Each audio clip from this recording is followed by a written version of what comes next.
na upendo, tuwe na umoja, tuwe na mshikamano, tuwe na masikizano. Yaani hali ya hewa iko vizuri. Isipokuwa sema kuna baadhi ya watu humu naona kidogo hawako sawa, wanahitaji mnyosho kidogo, mjarabati ule kidogo wanataka wanyoshwe. Na hili litakwenda litatulia tu, wala kuna tatizo. Kwa ufupi tu wa maneno. Wewe mzee bwana, tueleze jambo lenyewe. Sisi wenyewe tuna kazi zetu hapa za kufanya. Wewe koma wewe. Utaongeaje hivyo na babako? Mimi ndo nimekuzaa na mafunzo ndo nilokupa. Lakini bi mkubwa yuko sawa. Kelele. Wewe nenda mipombe tu ujue hata ujue kinachoendelea.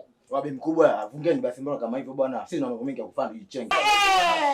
Magenge kule wanafunga, utaenda kuiba hapo unachelewa. Hivyo dada, maneno gani unaongea? Watu wanaongea mambo ya wizi hapa. Jamani, hebu tumsikilizeni mume wangu. Kwa mume gani na sina dobe ya kutapaka wewe vipi? Wewe kwa sababu huna mtu mzima unakaanza kudandia tu kwa nyuma. Sasa mnakosa familia tu. Sasa upepo mbaya